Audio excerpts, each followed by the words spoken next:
Жашоодо эмне үчүн кээ бир адамдар ийгиликтүү, а көпчүлүгү ийгиликсиз болушат. Анын баары туура эмес тарбиядан. Ар бир ата-эне балдарынын келечекте ийгиликтүү болуусун каалашат. Бирок жашоодо биз күткөндөй болбойт.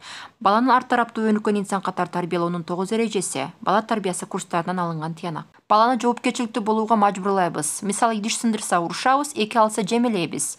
А ийгиликтүүлөр идиш сындырса тазалатып, эмкисинде идишке этият мамиле жасаганды айтышат. Эки алса ал сабакты жакшылап окуганга же репетитор жалдаганга аракеттенишет. Бала чоңойгондо максатка жетүү үчүн ката кетирүүдөн коркпой, жасаган каталардын үстүнөн иштөөгө үйрөнүшөт. Экинчи катабыз — акчаны үнөмдөөгө үйрөтөбүз. Балдарыбыз биз берген акчага керексиз оюнчук же таттуу сатып алса урушабыз. А ийгиликтүүлөр балага чоң максат койгонду үйрөтүшөт. Мисалы, бала велосипед алууну кыялданса, ага акча топтоо үчүн куту беришет. Бала өзү эле акча коротушпай, кутуга акча топтоого үйрөнүшөт. Финансы сабаттуулугун бала кезден тажрыйбадан өткөрүшөт. Үчүнчү ката, көпчүлүк ата-энелер акча жөнүндө балдарына айтышпайт.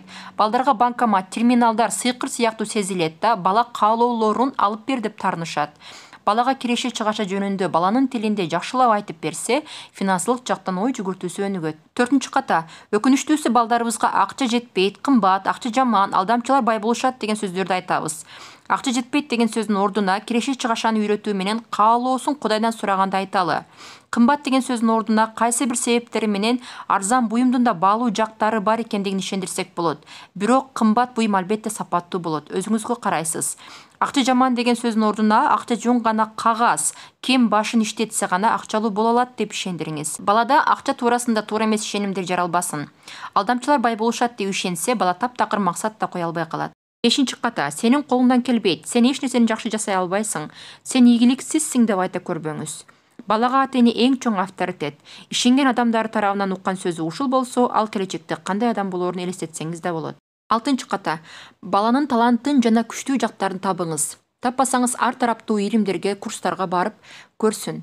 Же досторунан, мугалимдеринен сураңыз. Колдоңуз, ар кандай кружок, курс, илимдерге бериңиз.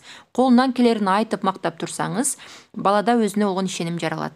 Жетинчи ката, бала бир гана жакшы баа алганда, жеңишке жеткенде, жумуш аткарганда эле мактабастан, анын аракетин да баалаңыз.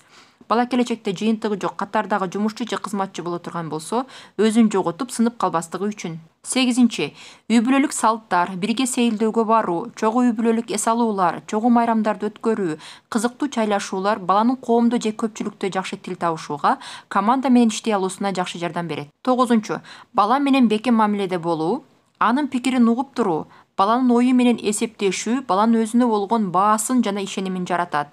Эгерде үй бүлөдө бала эч кандай маанеге ээ болбосо, келечекте өзүнө болгон баасы төмөн болуп, башкаларды өзүнөн жогору коюп алат. Учурдун интернет балдары тренинги балдар үчүн телефонду пайдалуу жакка колдоном, кантип мээмди башкарам, мектепке эмне үчүн барамын, билимдин баалуулугу, мени эмнелер коркутат, мугалимдин сыны, жаман баа, уят болуу, ар кандай фобиялар, кантип достошуп мамиле кылам, буллинг деген эмне, өзүмдү кантип коргоном аттуу программадагы сабактар болмокчу. Дал ушул темалар менен ата-энелери үчүн да өзүнчө сабактар берилет. Бул тренингдин натыйжасында балаңыз да өзүңүз да окуп, сиз күткөндөй жакшы жыйынтык алууга болот.